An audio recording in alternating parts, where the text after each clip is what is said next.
Hello, everyone, and welcome to The Vertical Space, a podcast at the intersection of technology and flight. We are your hosts, Jim Barry, Peter Shannon, and Luka Tomjanovic, and here we look at the most important forces shaping the market of advanced air mobility with a particular focus on why and how they matter to those building a business in this very exciting and growing industry. We wanted to see from the beginning where we wanted to get to at the end. Although it will be an iterative process, we didn't want it to be a process in which each step was going to be the most convenient step to take right now without a view of where the path would lead. And we wanted to see clearly what's the goal and then work back, how do we get there? And if the goal, as I see it, is that we end up more or less integrating UTM and current air traffic control, then we need to accomplish a number of steps which are going to be quite difficult. And so I have the tendency to draw attention to these difficult steps right now when people say we might do these later or hopefully maybe do these never because they're difficult.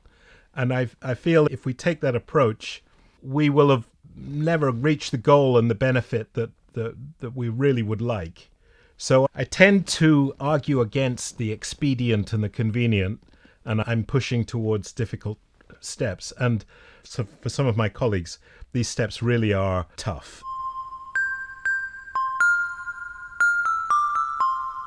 Hey, welcome back to The Vertical Space and a conversation with Andrew Hatley, a senior researcher in the drone unit at the EUROCONTROL Innovation Hub in France.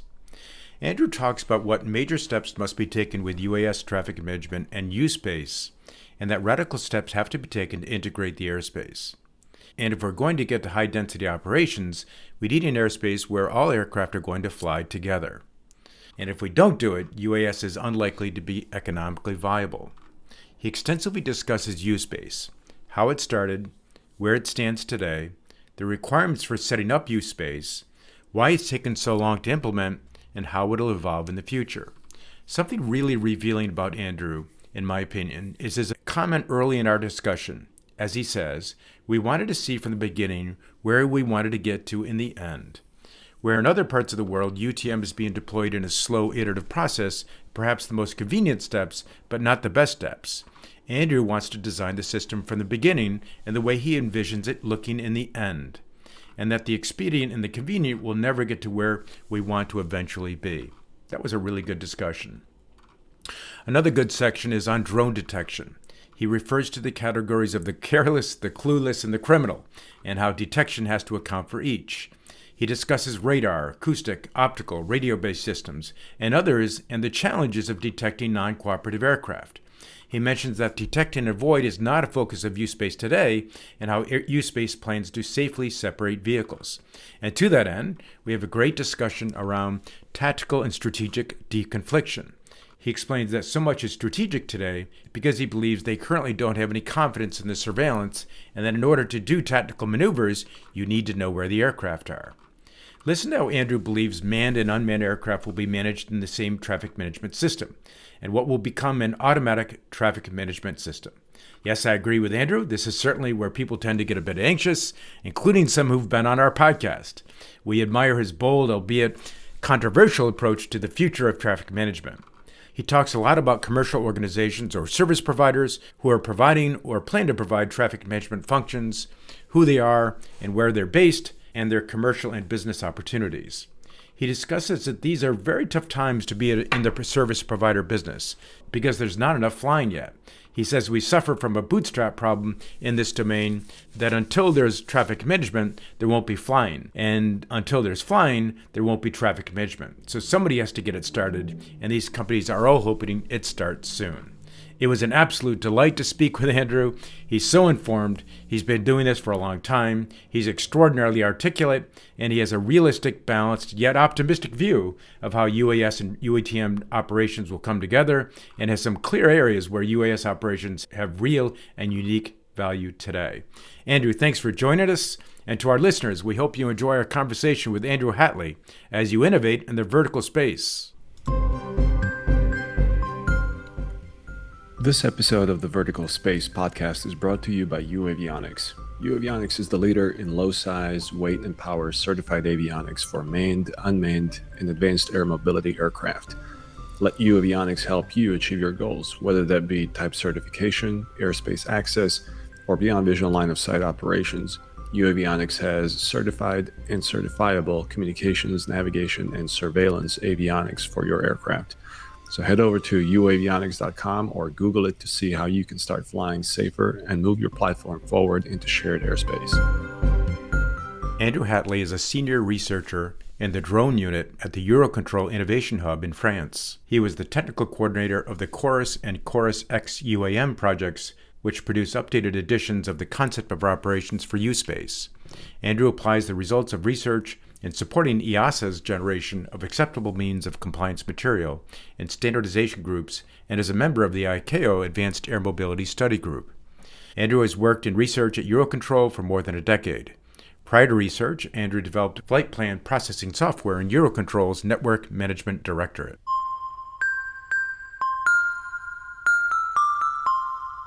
Andrew Hatley, welcome to the Vertical Space. Great having you on. Thank you very much. I'm very happy to be here. First question, is there anything that very few in the industry agree with you on? Yeah, there is. I am from a research background, and I have been looking at this UTM, USpace stuff, and I've been thinking from the beginning, where do we want to go eventually? And I see that there are some radical steps that we need to take. And I have had some disagreements with some people, even some quite notable people, on is it worth taking these steps? Are these steps going to be too costly or too difficult? But I would say that if we are going to get to high density of operations, we're going to get to electric vehicles carrying passengers, then we need to have an airspace where all of the aircraft can fly together. And that's going to take a revision of flight rules, which might influence the airspace categorization classes. And I think these steps are a bit scary for some people. Some people look at the current situation, they say, how do we get there? So there are a few people in the industry who disagree with me on taking radical steps and are these steps justified.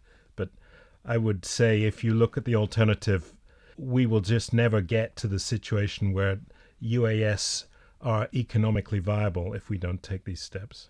Is the disagreement due to the fact that people don't necessarily see the additional value prop, or is the disagreement in terms of the complexity, both technical and organizational, to pull something like that off?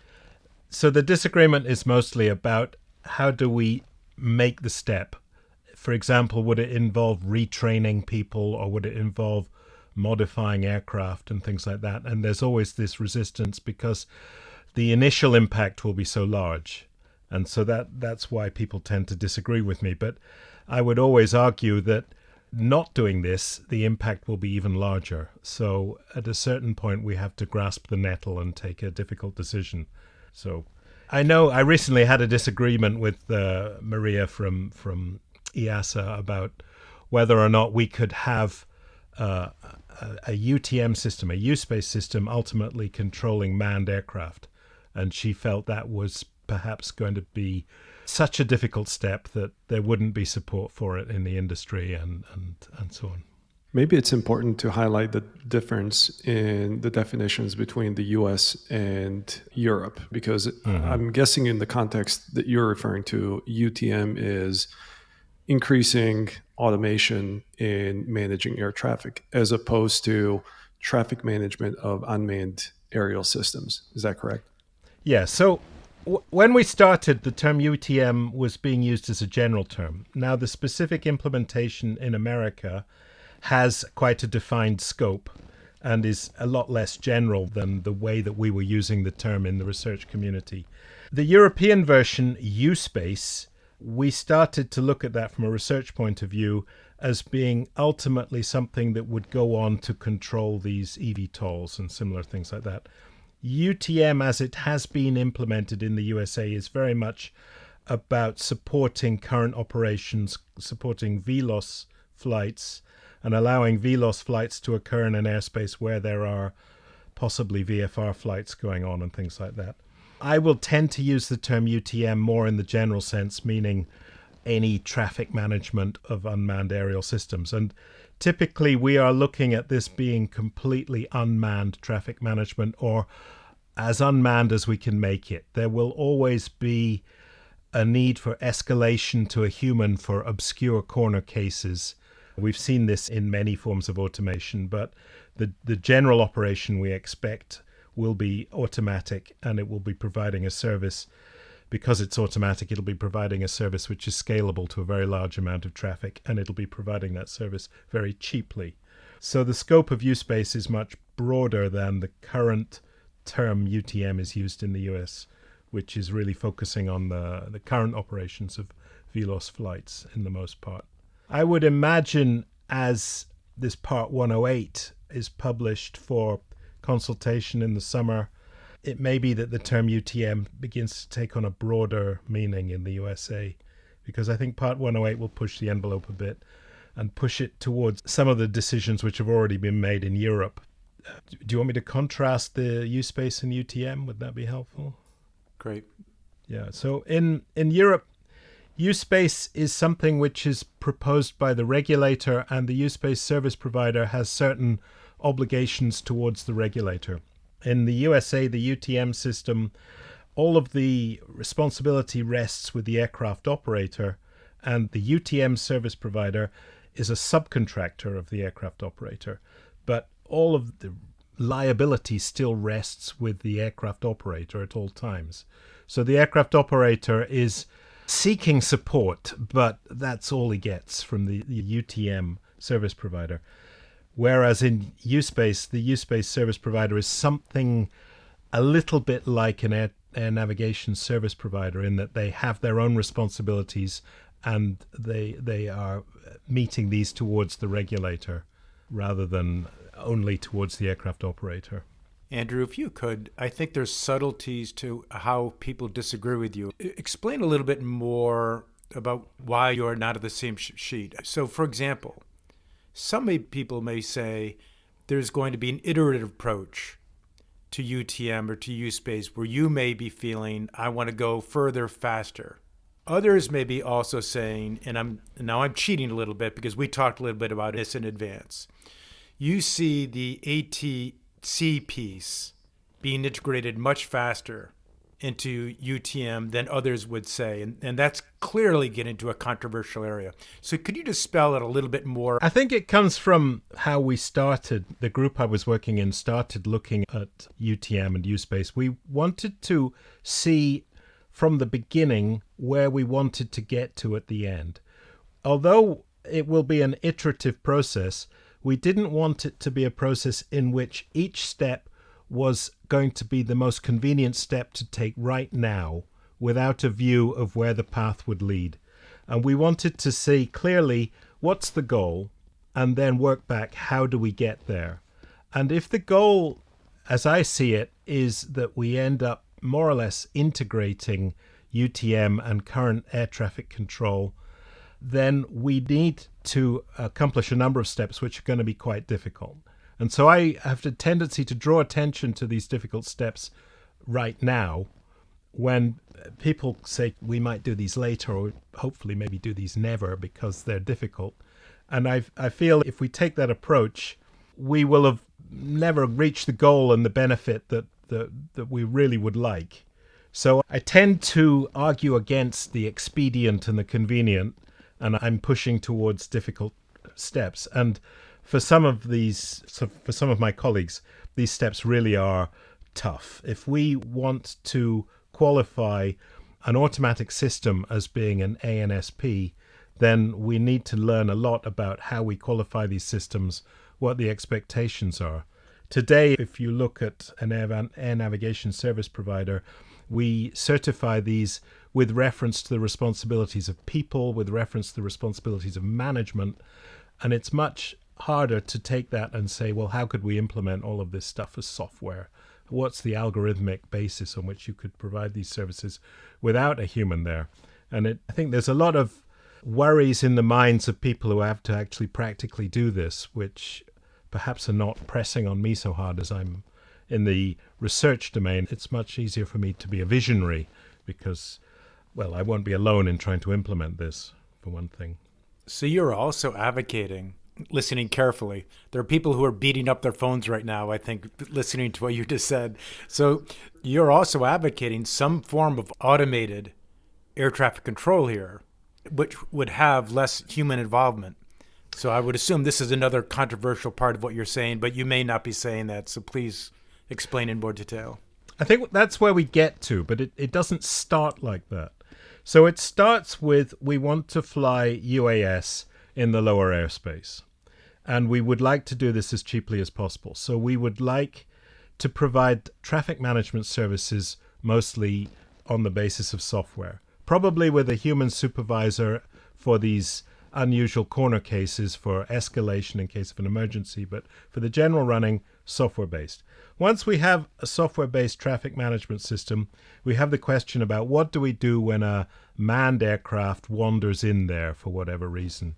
If it's a manned aircraft which is expected, for example, some helicopter emergency medical service flight, or a manned aircraft which is unexpected, some light aircraft which has had an engine failure, how do we deal with that? And the current approach which is proposed is to deal with this as an exception. And we will have the UAS move out of the way and the manned aircraft will be treated as an emergency case. But in the longer term, if we're going to do this in a scalable manner, that manned aircraft has to be treated as a routine process. So eventually we would like the manned aircraft to participate in the traffic management system which is providing a service for the UAS. So that I would like that the manned aircraft is filing a plan and then is being given an authorization and then is being monitored that it's following its plan. And once we start to do that, we see that we have a system which can be scaled upwards. These electrically powered taxi flights, these eVTOLs, passenger carrying operations, which many operators would like to do without a pilot on board, will probably be managed by a similar UAS traffic management system.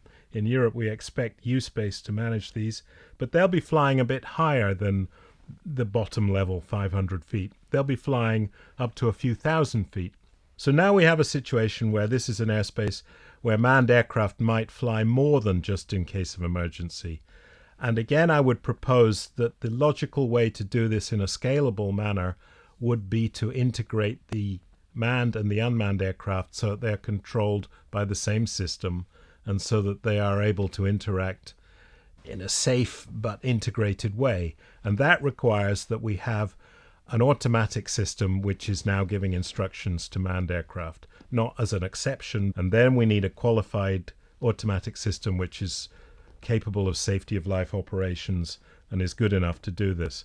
And I think that's where people begin to get a bit anxious and begin to disagree with me. I want to go too fast. I'm not sure if I do want to go too fast, but I have a clear view of where I want to get to. So, Andrew, if this is what success looks like ultimately with UTM, can you go in a bit more detail to describe the milestones that will lead to this success? Okay, Both so on the technical side, implementation, cultural, organizational. What are all the stakeholders who have a say in this progression?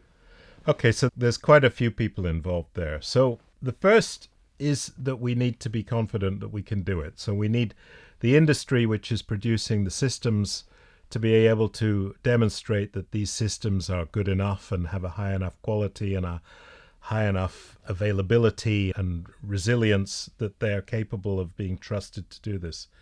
The second step is we need to understand how it will be done. And one of the key problems here, which I would like to spend more time working on, is the flight rule. We do not today fly small UAS following either visual flight rules or instrument flight rules.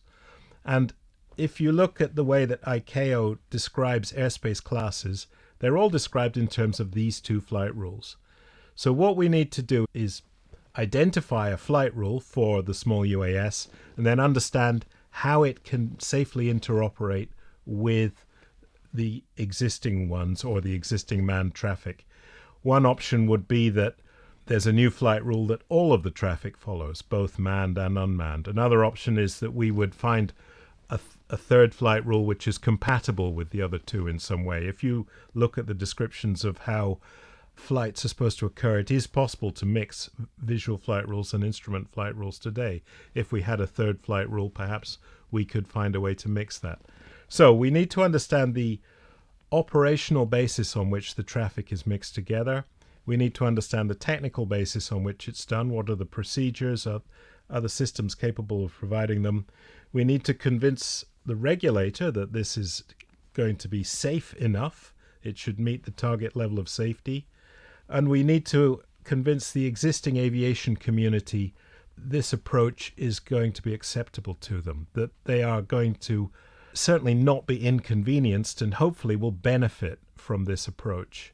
And we're a little bit optimistic on this basis because studies have shown that current visual flight rules are not really as safe as people believe they might be.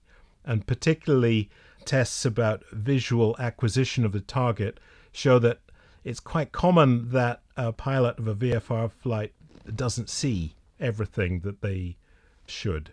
So we are hoping that by providing some support, which is being originated to allow remotely operated aircraft to fly, that we can enhance the experience of pilot on board aircraft, and that way we can get acceptance for these kinds of what would otherwise be fairly radical changes to the way that the airspace is structured.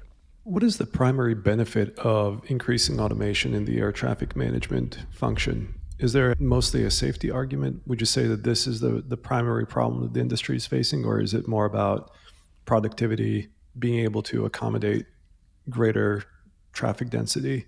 Because part of it, and I'd love your thoughts on it as well, the way traffic management is done in Europe is not the same, obviously, as it's done in the US organizationally. But at the same time, it feels like there is more inefficiencies, and please correct me if I'm wrong, in Europe because of the fragmented market and every nation wanting to have that function internally as opposed to perhaps sharing it among multiple countries. A couple of questions in there, and I know there's a lot to unpack there, but what comes to mind? Okay, so there are several points there which I'll need to unpack.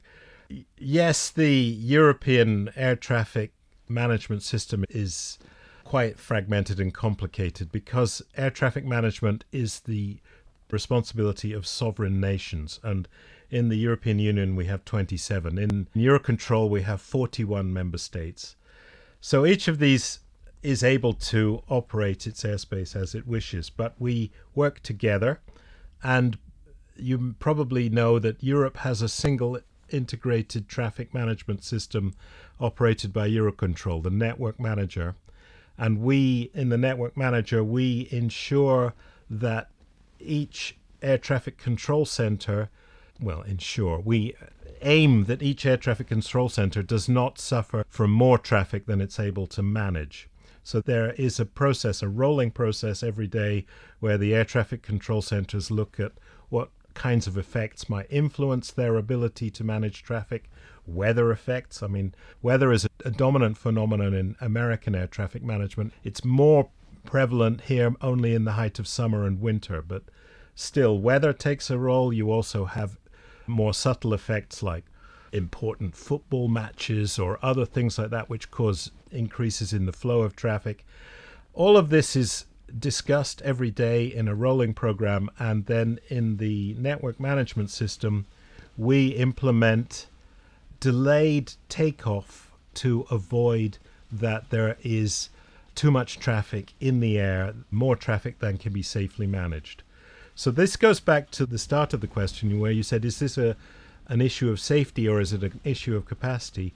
Safety is never compromised, but the result is that when we hit a hard capacity limit, the demand cannot be accommodated at the time it would like to be. So in Europe, we have these takeoff slots, which are issued for traffic management reasons, and that is quite evident. In the summer months in Europe, quite a number of sectors of the European sky are at the limit. The traffic cannot be increased without quite some evolution in how we manage the traffic. Certainly among the most busy airspaces in Europe is the region above Belgium, which is a crossing point for traffic coming off the Atlantic Ocean heading to various European airports, and also traffic flying from Scandinavia towards Spain. And so it's a bit of a crossroads there. And in the Belgian sectors, the Maastricht Upper Air Traffic Control Center really is often pushing towards what it can deal with. And the result, unfortunately, is that the aircraft takeoffs have to be delayed. So continuously in European ATM research, we're looking at how can we improve the capacity without compromising the safety. Many of these kinds of questions can be addressed by some of the techniques that we're looking at to use for UAS traffic management.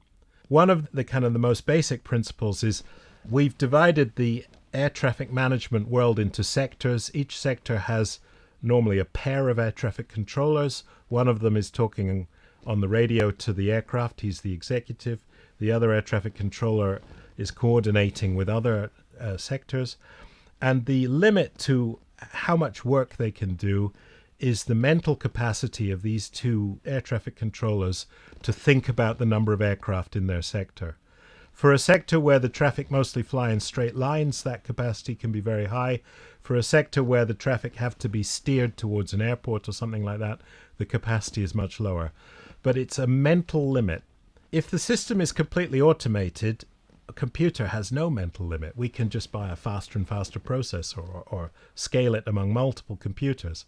So the limits become other than mental capacity. And that way we can develop techniques in UAS traffic management which will be reapplicable in manned traffic management and promise to increase capacity and possibly reduce cost also.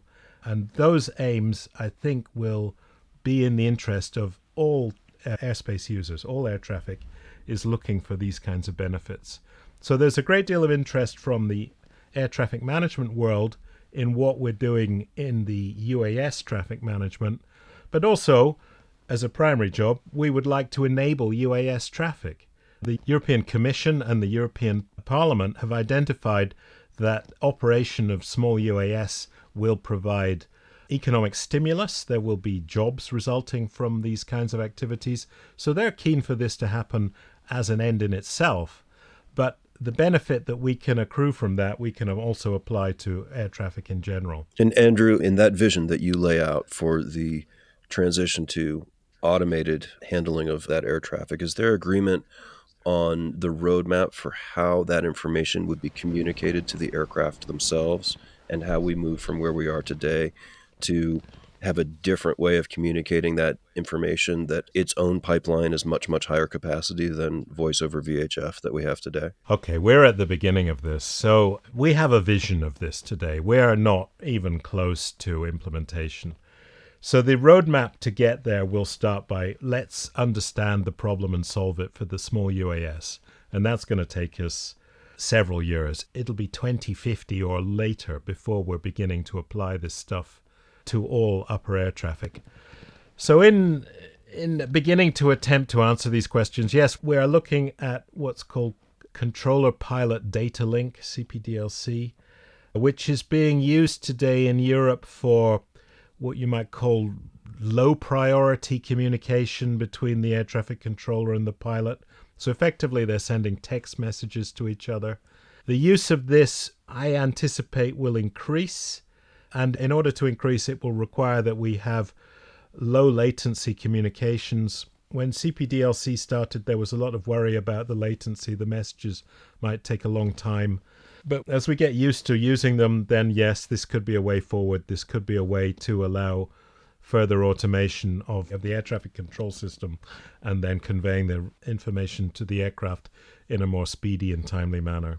Are people also looking at what that workflow looks like for pilots and controllers, where you might have mixed usage of voice over VHF and then the rollout of a data-based link? And how do people who are in flow, who are working the traffic, how do they bridge across both of those modalities? Are people at the same time as they're discussing this roadmap, Are they looking at that migration as well? Well, that migration is ongoing. I've been involved in simulation to do with researching this at least nearly 20 years ago. And the early use of CPDLC has been well over 15 years. It is an ongoing activity, and it's also used in the US and elsewhere. The crucial step is to trust it to be speedy enough to use for the kind of separation clearances. Today we're using it for the lower speed stuff, the change the radio frequency and contact the other sector type instructions. But for data link to be the only means of communication, we need to get a bit more confidence about how well it works and how speedily it works. Andrew, let's talk a little bit about air risk mitigation. Let's bring it back to drone air traffic management. How is EASA approaching air risk mitigation? So today, the U-Space regulations describe a thing called a U-Space airspace. So the state will declare a U-Space airspace, and that's where these services will be provided and where they will be used. So this process of declaring a U-Space airspace, it's a kind of little reserved area which is dedicated towards flying UAS BVLOS flights. And so the state has to, or the competent authority as it's called, it's often the Civil Aviation Authority or the National Safety Agency, but it's an agency which is interested in air traffic, will have to look at the region where they want to create this thing, and they will have to create what they call a concept of operation, what they expect the UAS to do, how they expect them to fly, the processes they want to follow, the expected performance, what is the navigation performance they expect from the aircraft, what speeds are expected, what's the latency that they expect.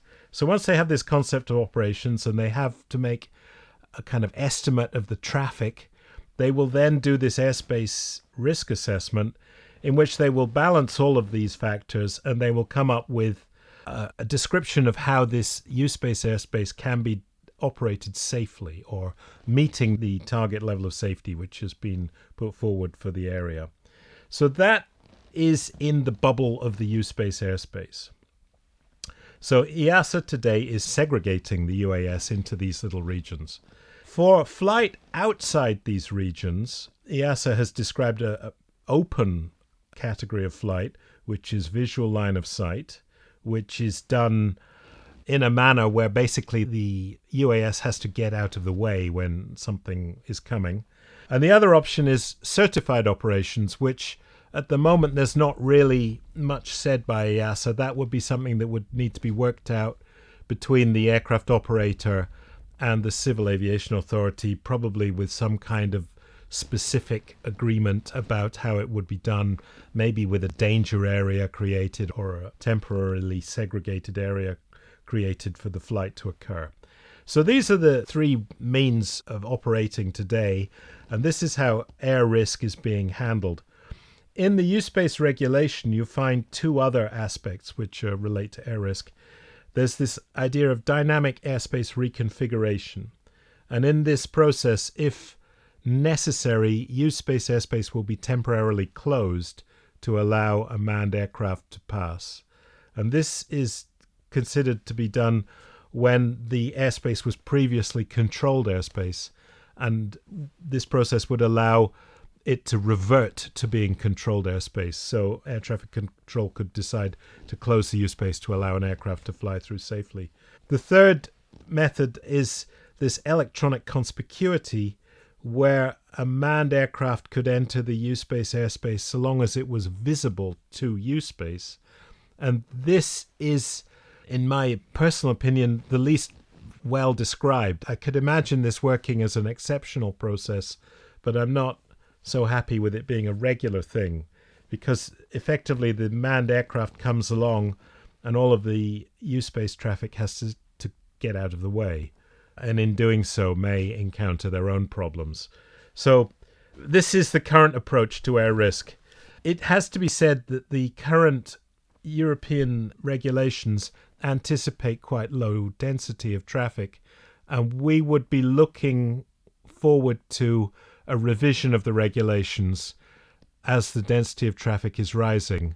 and we start to see the need for more subtle air traffic management for the UAS. Can we be a bit more specific and maybe run through a scenario of a drone operator who wants to fly a commercial drone delivery service or any commercial drone beyond visual line of sight in a suburban/rural area? And let's put the ground risk aside and just focus on the air risk. The challenge that exists today, and again, correct me if I'm wrong, but if one looks at the SORA air risk matrix, essentially any time that you're flying below 500 feet above ground, unless you are flying in uncontrolled airspace over rural areas, you pretty much immediately fall in the air risk Charlie class, which automatically classifies the operation as SAIL 4. The problem, though, is there's no tactical TMPRs, the tactical mitigations for the residual air risk that are approved for medium and high integrity levels. So the challenge for these drone operators becomes, how can we somehow reduce the air risk class by either flying in U-space, which is automatically class Bravo, or I shouldn't be using class Bravo because that confuses with traditional airspace, but ARC Bravo, or they go and run an analysis of the actual air traffic and show that the risk of encountering manned traffic is actually lower than what the original SORA matrix would suggest, and therefore they get that class reduction. So talk about this challenge that operators today face. What are the levers that they usually pull on? Is this description correct? Your description is perfect, and I'm very impressed with your knowledge of the domain. Yes, this is exactly what's going on. And if you look at, and I must say it's not something I'm particularly expert on, but if you look at the operations today which are occurring, you have Mana operating in Ireland, you have Wing operating in Finland, you have soon Amazon operating Italy. They are typically having to deal with the fact that there's not yet U-space available, but U-space is coming soon.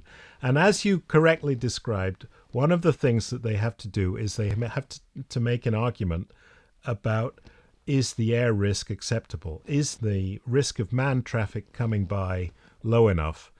And typically that can be mitigated by asking for a restriction. And in Finland, you find occasional restrictions are placed with the word wing in the title, so you know who's operating there. But either a restriction or, as you say, an analysis of the traffic. But that analysis which you're talking about is the first small iteration towards this air risk assessment. Air risk assessment is a more thorough and long-term version of this analysis. And so setting up a U-space airspace is a logical extension of the process that an exceptional operation would need to go through. So today, these operations are not in U-space airspace, but the hope is that very soon they will be. We're expecting 2024 to see the first U-space airspaces declared, and it clearly makes sense to put them where people are currently wanting to fly. So I would hope to see their emergence in and around some of these areas where these operations are occurring. What are the requirements for setting up U-space? Is there a threshold in terms of the traffic density that an area needs to have in order to warrant U-space implementation? No, there's nothing like that. It's a choice to be made by the competent authority in each state. So we may see U-space airspaces which are set up in result of a demand from an aircraft operator. We may see them being set up as a result of a demand from a service provider. We have seen a lot of interest in flying in harbors, for example, and there the harbor operator might be the one who would be pushing for a U-space airspace to be declared. Or we might see states who want to set up U-space airspaces because they have an expectation that once one exists that flying will begin. It's hard to predict at the moment because we're in a special period at the moment. Everybody is feeling their way and learning how to do this. I think once we have one or two U-space airspaces declared, I think we will then gain more experience about how to create them, more experience about how they can be used, and we'll see a period of fine-tuning, but also a period when more and more are created as the states master the process and are more confident about declaring these things. And it must be said that there is quite a lot of work to do in the airspace risk assessment, because at a certain point there needs to be a link made between, for example, separation and the performance of the various systems, the performance of the aircraft, the performance of the traffic management system, performance of the surveillance as it is. So this is why the states are going quite slowly at the moment. But I think once it's been done a few times, I think the states will gain confidence and it will become something which is done more readily. And then I would see in Europe that it would be not unreasonable that a request from an aircraft operator, certainly if it's going to be more than just a few flights, might result in the work being done to set up a use-based airspace. Talk more, Andrew, about why it's taken so long to implement use-based.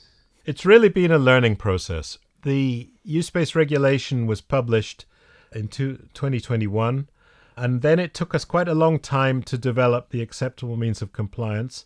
And I would say this initial acceptable means of compliance will probably be amended as we learn more. But it still has a number of gaps. There's still quite a lot to learn about what standards to apply, how to make the implementation, how to certify the service providers, what the airspace risk assessment comes out at. What is the minimum required performance for the aircraft in order to achieve a separation which is fine enough to make the use-based airspace have a capacity that makes it worth operating? We can achieve safety by restricting the flights a great deal, but that's not the aim of use-based. Use-based should allow BVLOS flight to be approved relatively quickly and often. That the expectation is that the aircraft operator will put in a plan, and generally that plan will be approved. We are hoping to avoid that planning results in rejection and conflict detection as a frequent occurrence. It should be a rare occurrence. We're hoping to promote the use of the UAS by creating these use-based airspaces. So the airspace risk assessment should hopefully produce a separation requirement which allows a reasonable capacity. And the state or the competent authority which is making the airspace risk assessment needs to be convinced that the performance of the aircraft, the navigation performance, its ability to fly, the surveillance system, the satellite navigation and so on, all produce a situation where this separation can be achieved and produce a convincing story that it can be achieved repeatably. Andrew, where and when do you see use-based being deployed in Europe? In what countries and why? I have a reasonable expectation that we'll see something in 2024, probably Spain, Switzerland, and I'm hoping in Antwerp. There's a project called Birdie, a European-funded research project, which is trying to create a use-based airspace over Antwerp Harbour. And I think they have a good chance. They have a lot of resources and they're working hard towards this. But at the same time, there's a kind of unofficial race going on. I think Zurich are doing well, and I think we'll see one in Spain, certainly in 2024, if at all possible. Drone detection, how are they handling it in the use space? What are the different ways they're addressing it? So drone detection has not been considered part of use space so far. And this is perhaps, it's worth noting that security matters are the domain of the state, and EASA, European Aviation Safety Authority, tends not to get too much involved in saying things about what states should do. So the use-based regulation doesn't talk about drone detection. But we have a lot of interest in drone detection in Europe, and we're seeing quite a lot of activity, often driven by state security organizations, often relating to airports, but other areas as well. And the drone detection really is aiming at three different groups, referred to as the careless, the clueless, and the criminal. And for the careless and the clueless, we can do quite a lot because we may require fit of equipment to the aircraft which makes them detectable. The criminal are the third group, and we're in an arms race with them. It's always going to be what can we do and what can they avoid us doing. So I think progress is being made in this field. Initially, there was a lot of interest in primary radar, but that's very difficult. The aircraft presents a very small target for radar. The reflection is quite weak. The small UAS move around at similar speeds to cars in some cases, or to birds, so it's easy to get false positives from other things. So it's a difficult radar target, but there are methods that can be used. Other techniques which can be used include listening out for the command and control link radio signals. But again, in the case that somebody really doesn't want their drone to be observed, they can find ways around this. There has been some interesting work about drone detection in terms of one aircraft detecting another based on listening. There was a project called Persevite, which was working on a hear and avoid mechanism, and that looked quite promising. And there's been a number of projects have been looking at see and avoid based on cameras and image recognition, sometimes stereoscopic, sometimes with a single camera. These have, in the kind of prototypes, required quite a lot of electricity to be put into the computing process to do the image recognition, but perhaps with a bit of refinement, these could become practical. It's not something that we're particularly concerned about in USpace yet, because in USpace we consider detect and avoid to be a safety net rather than the primary means of separation. So we are not at the moment requiring detect and avoid to be something fitted to aircraft in USpace. Instead, we will separate the aircraft very widely, so we feel that the residual risk is low enough that the detect and avoid is not necessitated. It will probably become something more significant when we go to higher risk operations, either because the density increases or because we start to have passenger carrying or things like that. So there the risk might push us towards requiring a safety net in terms of a collision avoidance system on the aircraft. And there is a lot of work being done, but at the moment USpace is not mandating any particular implementation. So in the USpaces that you expect to come online this year, the DAA function, as you say, will just be assured in terms of making sure that the airplanes and drones never come close to each other, or the drones themselves, right? Is there a difference in how you are thinking about separating drones from manned aviation as opposed to drones versus drones? So the current functioning of USpace, the drones are separated by means of the planning. So any drone flying in USpace must have a plan. It's called a flight authorization request, and these flight authorization requests are deconflicted. So the idea is that we deconflict the plans. If the plans are followed, then we've deconflicted the flights. We can't do this with manned aircraft that wander in. So instead, we have this requirement that the manned aircraft are electronically conspicuous. The electronic conspicuity is handled by the USpace service provider, so it becomes part of the traffic information, which is shown to the pilot of the drone. Now, the traffic information which is shown to the pilot of the drone differentiates between nearby aircraft which are conforming to their plan, which are the pilot would be aware of but not concerned by, and nearby aircraft which are not conforming to their plan, which are potentially a threat. These manned aircraft, which are electronically conspicuous, will definitely be in the threat category. So the requirement in USpace is that the drone takes appropriate action, which will be to get out of the way.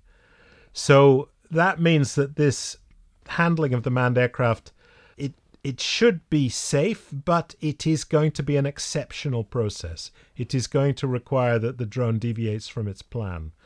I await experience to see how this works, how well we can accommodate manned aircraft. I would not be very comfortable if this was a frequent occurrence, but certainly as it's been described, it is intended to be an infrequent occurrence. And in those cases where multiple drone operators are flying in the same area, how will drones be deconflicted and separated from each other? That's done by this planning. The drones will all need to plan. The plans will all be deconflicted. Even if they're using different use-based service providers, the use-based service providers between themselves will arrange that the plans are all deconflicted. So these service providers are commercial organizations? Yes, so the approach which has been encapsulated in the use-based regulation is that the provision of services is a competitive commercial activity. So we expect multiple service providers, or we hope for multiple service providers, and that they will compete, they will innovate, they will offer added value to their customers. The use-based regulation describes 6 services which they should provide, 4 of which are always required. The other 2 may be required depending on what the competent authority says about the use-based airspace. And we expect that these commercial operators will offer their customers a service which fits the customer's need. If the aircraft operator has a need for high precision, high efficiency, they're probably willing to pay for that, and they will be paying for tools which allow the kind of things they want to do. If the aircraft operator has lower requirements, they may be able to get by with a cheaper offering. So we expect these use-based service providers to occupy niches, have particular specializations, and to innovate in the area. So EASA and the aim of the European Union was to create hopefully a single European market for use-based service provision, so we would see the emergence of use-based service providers who could operate in multiple European countries. We would get economies of scale, and we would quite quickly arrive at innovation, high performance, and hopefully the lowest possible price. Andrew, this 4-dimensional flight path deconfliction strategic planning issue, there's been some research that showed that you really can't be very confident looking more than several minutes into the future because things happen in real life. There's weather, there's contingencies, there's all kinds of things. How well do you think that this approach will handle the real world? So there's a continuous trade-off. The plan that the aircraft operator is asked to submit is not a line, but a series of boxes. And we ask the aircraft operator to plan these boxes as large as they need to be, that the aircraft operator has a confidence of 95% that they can follow this plan. So it's not clearly spelled out, but if an aircraft operator is consistently planning too small, they will deviate very often, and they will often end up in a contingency situation, and they will have to invoke a contingency plan because they're unable to follow the plan that they've submitted. The other option is that the aircraft operator is very conservative and submits enormous boxes. They say like all of the city for all of the afternoon, and they will simply find that they're in conflict with everybody else. So there should be a natural pressure that the aircraft operator begins to master their uncertainties, that they begin to understand what weather will bring, and they will plan in function of their ability to fly.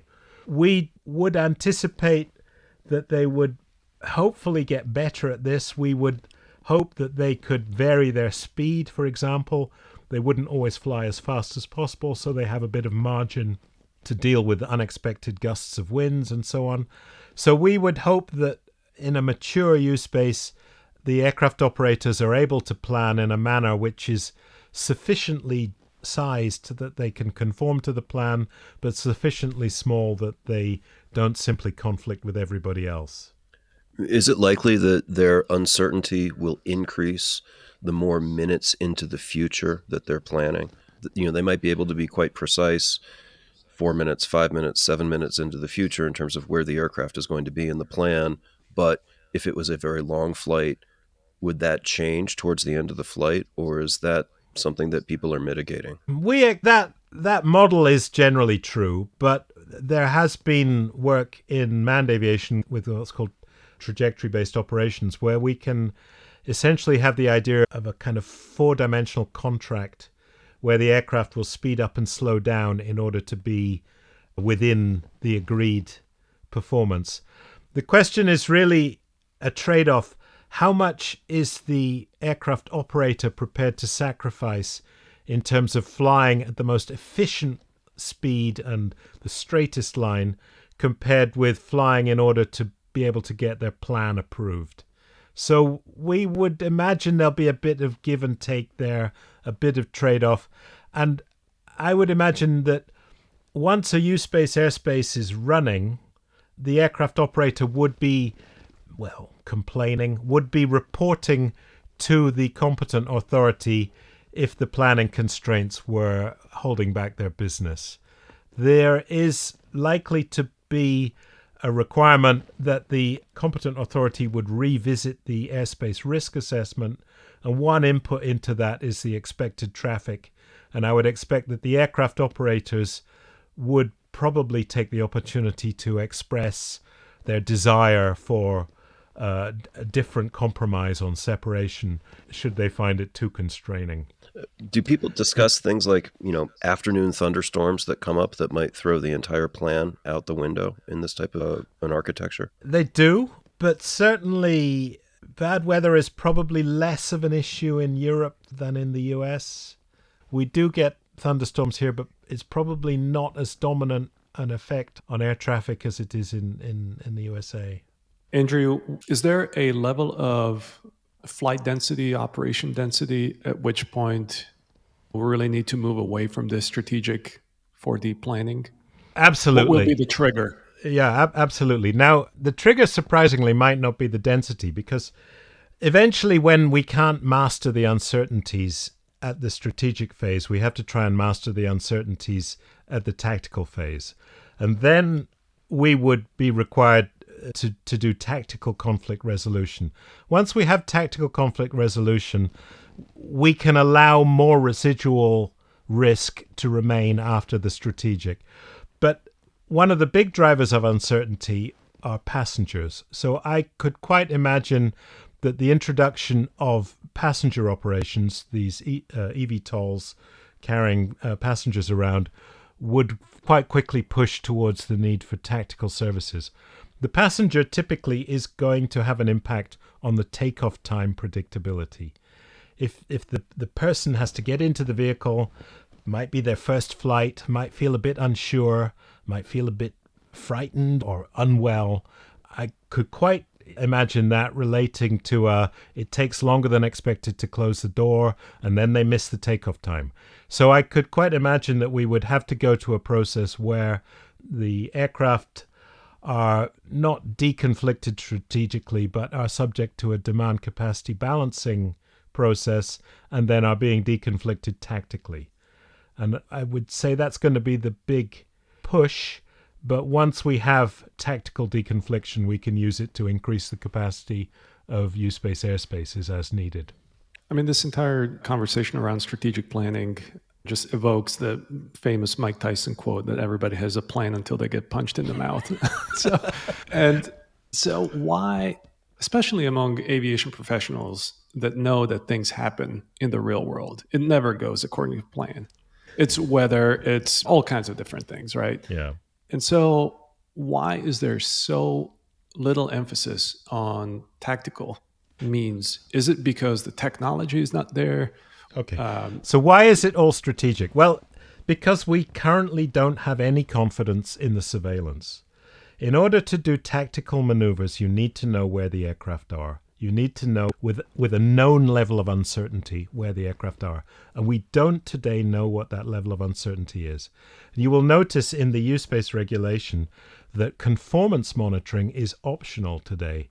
That's because conformance monitoring also requires that we have confidence in and have characterized the level of the surveillance, that we can locate the aircraft during flight. And we don't today have that level of confidence. So the initial use of U-Space will be almost completely based on this strategic deconfliction. And because of that, the margins for all of these uncertainties will have to be very large, so the aircraft will be very far apart. Once we begin to see flights and we begin to get some experience, we can begin to characterize how well does the surveillance work. And in the U-Space regulation, there's this thing called network remote identification, where the aircraft is sending to the U-Space service provider its position and the time and its identity. We will observe that for quite a while before we begin to rely on that. There may be opportunities to confirm how well that system is working. Interestingly enough, one of the users of U-Space is Israel. And in Israel, for security reasons, they have been doing a lot of monitoring the position of these aircraft by other means and have been able to determine reasonably well how well this network remote ID is working. And certainly they have now scaled their separation minima in function of their confidence in this network remote ID. In the rest of the U-Space community, we still lack that experience, and I would expect most competent authorities would want to see traffic in their own cities, in their own U-Space airspace, and understand how well the surveillance is working before they begin to rely on it. So this is why we will essentially have to have a time delay before we can get to any kind of tactical service. The first tactical service would be conformance monitoring. Conformance monitoring would allow these margins for uncertainty to be reduced. They would allow the separation to be reduced a bit. And then once we're really confident, we would be able to introduce tactical services where we're giving instructions to deconflict the aircraft. What is the rough timeline for this?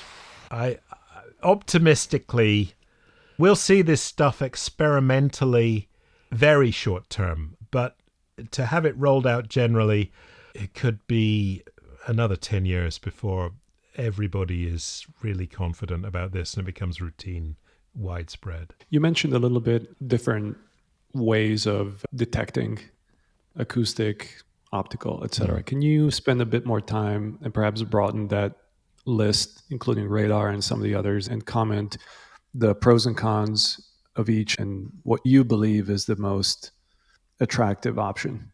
To detect a non-cooperative target, the problem with radar is that you illuminate the target with your own radio.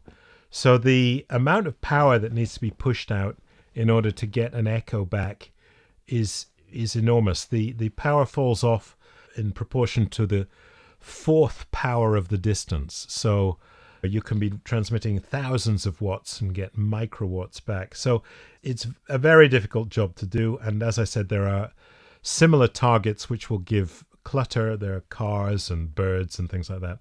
Typically, we're seeing radar reserved for situations where the high cost can be justified despite the low range and the not fantastic performance of these systems, but still it's better than nothing. Much more interesting to use optical where the illumination comes from the sun and you only have to capture the reflection. There is work going on there. I haven't been so involved in using optical processes to detect drones, for example, surveillance, but in terms of collision avoidance, there's been quite a lot of research done in universities about this, and I think we're potentially seeing this leading to practical systems in the reasonably short term. Hear and avoid is in the very early days, but it potentially has quite some benefit. It's very good at detecting light aircraft, for example, or helicopters, which are especially noisy. Then we get onto collaborative means. If the other aircraft would like to be detected, radio-based systems are obviously one option. Problem there, though, is finding radio frequencies which are available. Proposals for the electronic conspicuity, which are coming from EASA, include one of these industrial, scientific, and medical radio frequencies, which is all very well, but it may suffer from interference. Another option would be acoustic or optical broadcasting, so some kind of flashing light or ultrasound or something like that. And I think work is going on all of these, but yeah, I haven't been involved particularly in any research project which is looking at that. My main interest so far has been traffic management rather than on-vehicle systems. Our colleagues over at Johns Hopkins are looking at, there is some work going on developing a replacement for TCAS. TCAS in the generic term is referred to in the industry as ACAS. And the project which was developing a replacement for that was ACAS-X. ACAS-X spawned some variants, one of which was ACAS-XU, which was for unmanned. Quite some work has been done on that. And Josh Silberman at Johns Hopkins was leading a project called ACAS-SXU for small unmanned. And that was pretty promising. I've not been involved in that for a year or more, but it looked like it was going to go somewhere. So that was looking at using a system which would be compatible with manned aircraft. So I think if that comes to fruition, it's quite likely that standard would be adopted quite widely. Has there been any research on the potential for detecting the RF energy that's being emitted by the drone's propulsion system, perhaps the speed controllers or other sources of what most of us would refer to as EMI, but detecting that in a useful way? Is there any potential there? There is potential, but I've not been involved in any project which has looked at that. Projects which I've been aware of have more focused on the command and control link, which is easier to detect and also easier to interrupt. There have been some different approaches with that, because certainly you can buy this box from DJI, this aeroscope, which will allow you to listen in on their communications. And I've read that you can hack one of these together yourself if you're sufficiently wise. But the advantage of listening in on that is it makes it more obvious about what to jam if you want to jam the thing. And also you can listen in on the telemetry. You can find out where the aircraft is, where the aircraft operator is, and things like that from listening into the command and control. So it's very beneficial to do that. The problem is if somebody doesn't want to be seen, they will encrypt that or they will use other methods. If they're already criminal in the way that they operate the aircraft, they can be criminal in the way they use the radio spectrum. So it is a harder task to detect and stop somebody who doesn't want to be detected and stopped. Let's talk a little bit more about the service organizations you've talked about, Andrew. What's the barrier to entry for some of these organizations? The barrier to entry is probably not enormous, but it's certainly there are fewer companies pitching into the service provision area than we saw emerge trying to build aircraft. So maybe it's not such fun. But if you look at the ones who are active today, I would single out the team at Wing as having put a lot of energy into developing standards and trying to create an environment for USpace, for UTM. But Wing are a bit unusual in that they have no particular desire to be a service provider. They see service provision as being just a necessary step so that they can become an aircraft operator. Amazon have also been active in that area.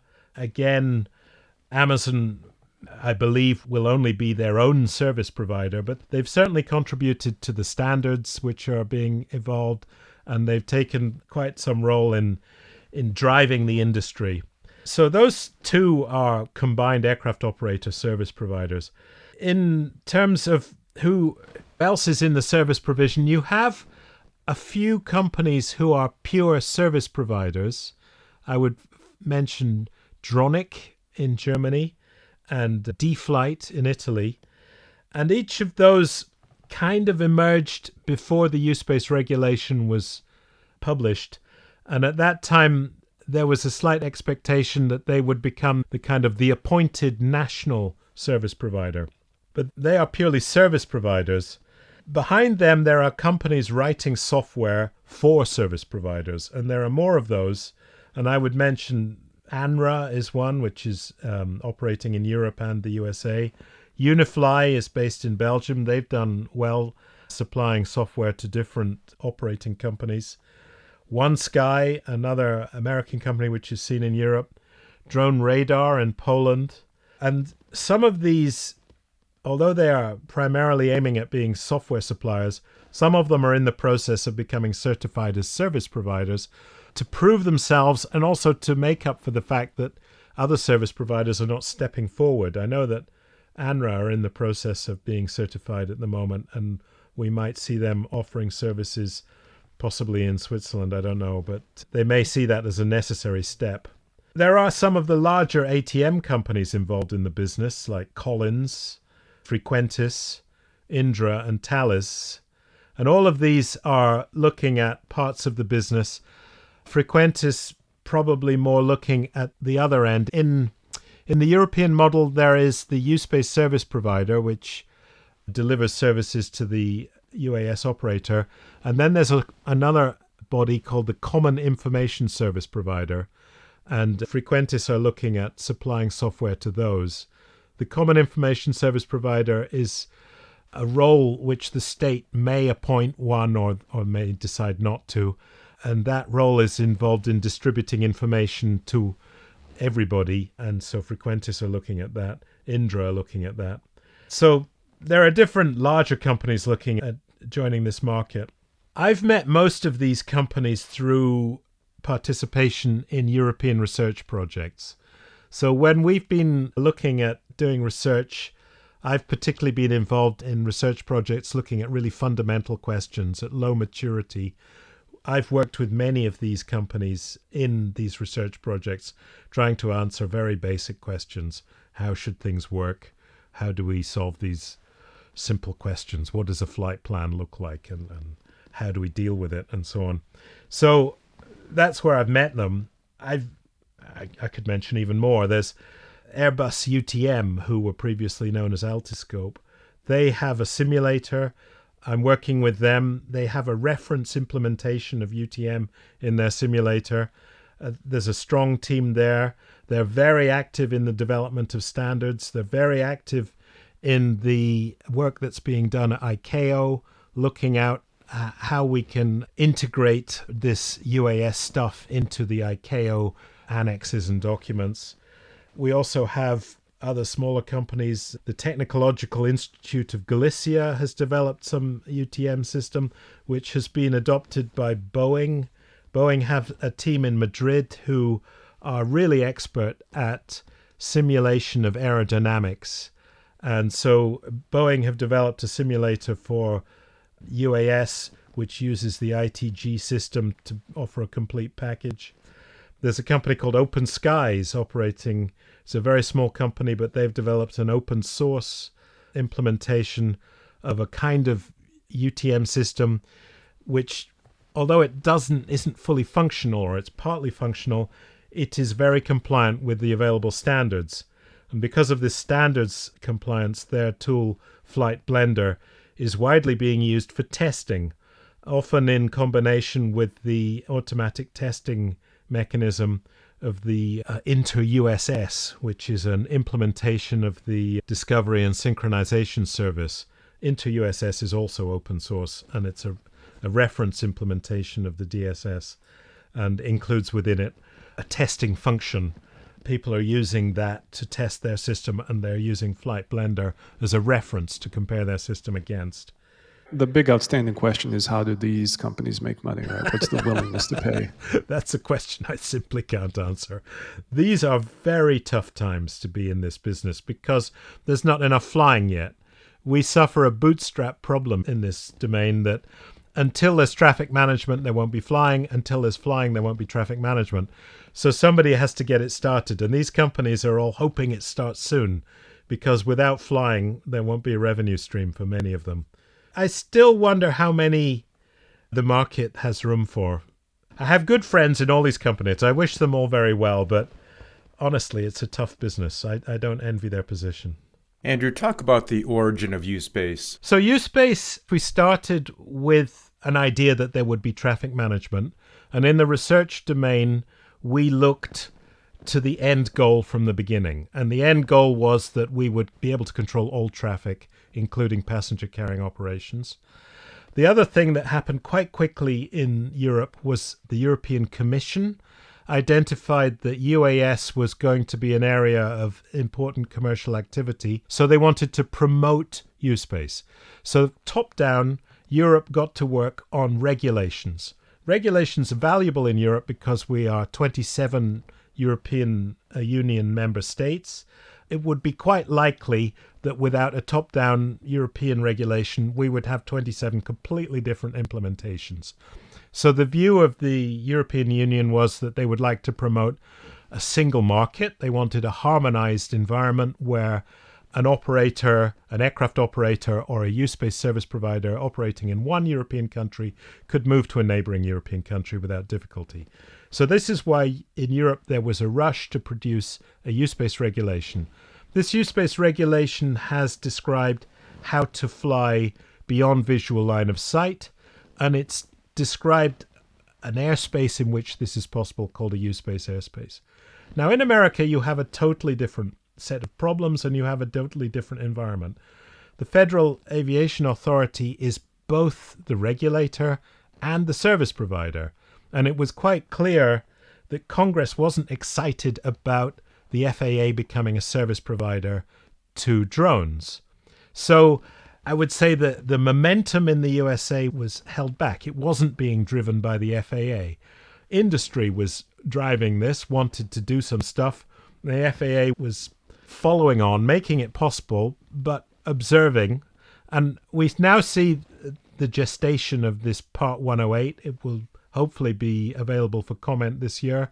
I think I slightly envy the position the FAA are in that they will be able to write Part 108, taking into account experience and observation of flying, which has taken place without their regulation. And so I think the rest of us will look at the American regulation.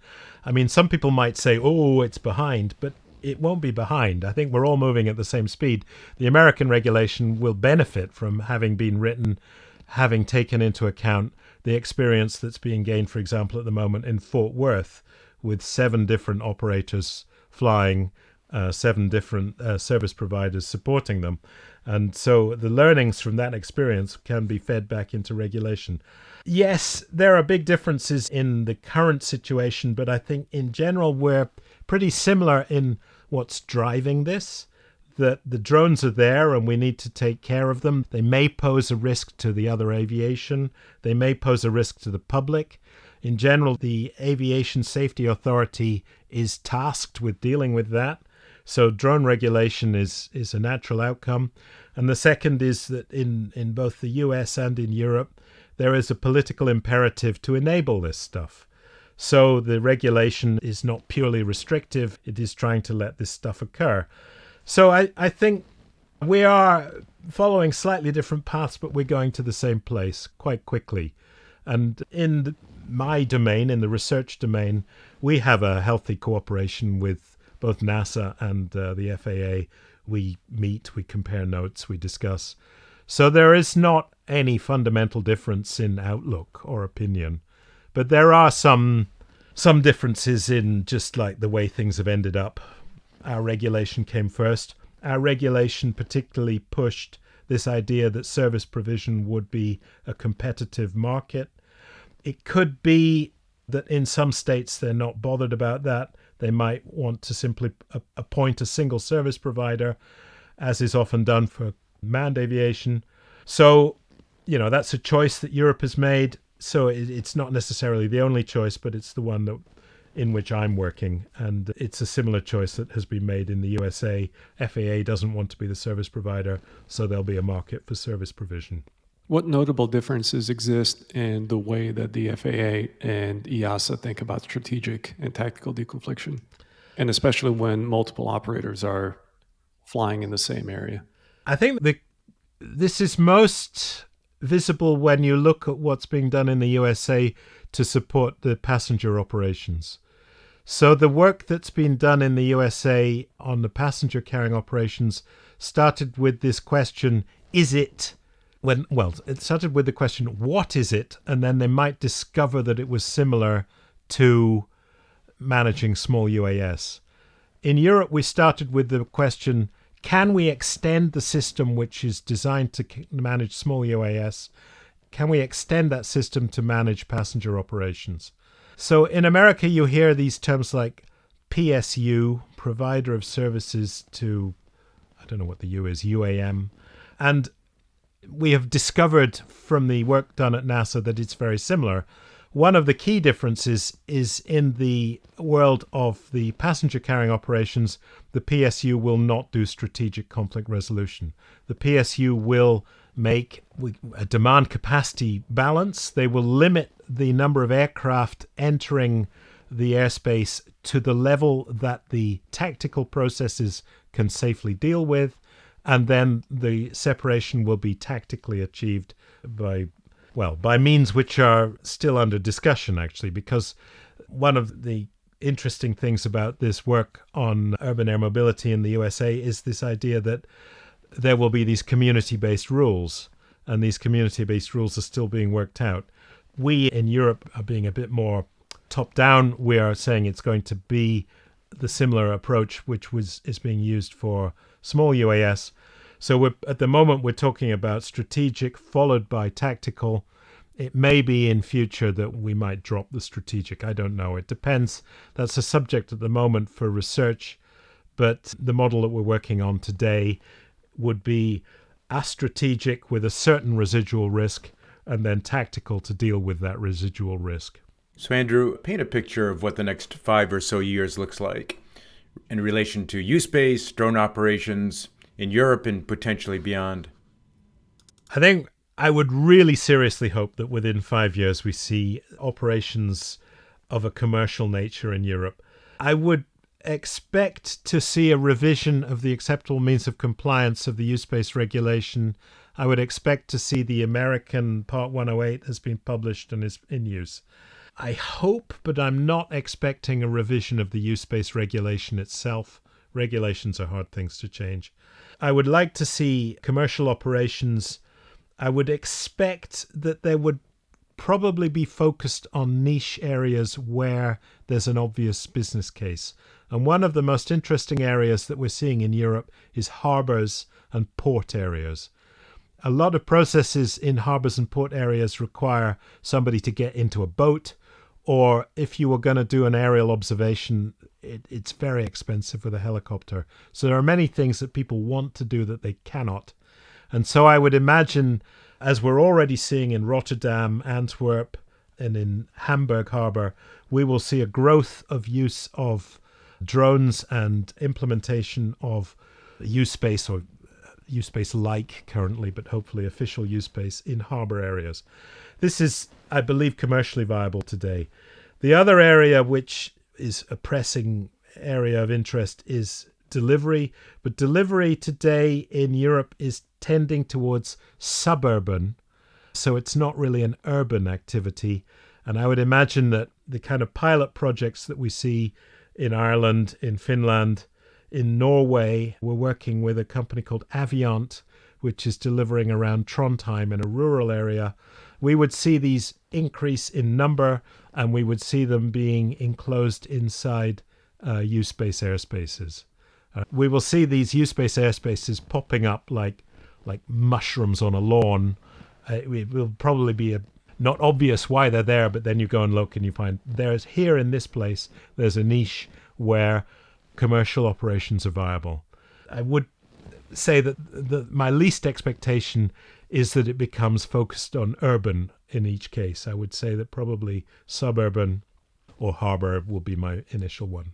Andrew, you've been doing this for a while. I'm sure you have some good advice for our innovators and entrepreneurs on the line. I would really say work out what your niche is. Work out what you're really specialized at. If you hear some of the stories which are being told about what people want to do, I would say, is it really realistic to try and compete with ground transport?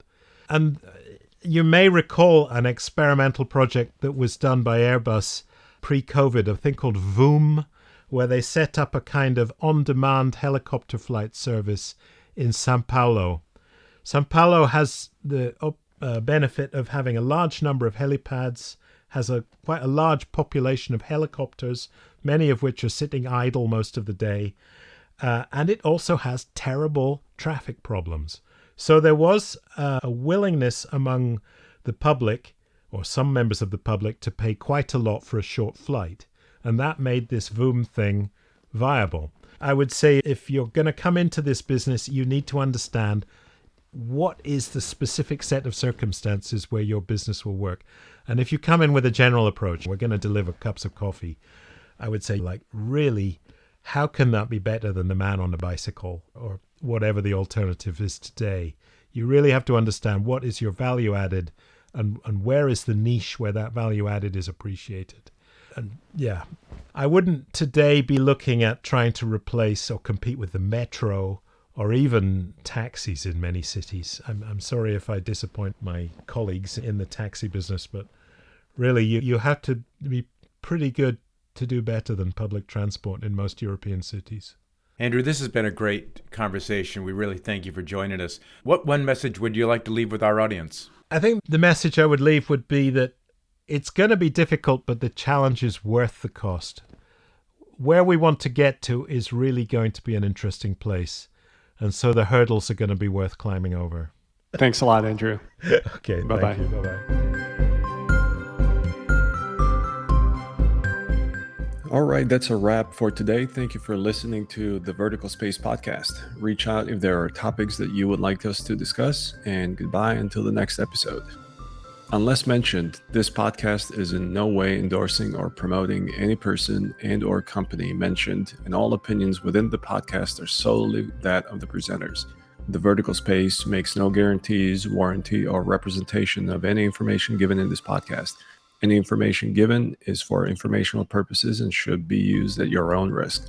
This podcast is for general, educational, and entertainment purposes only.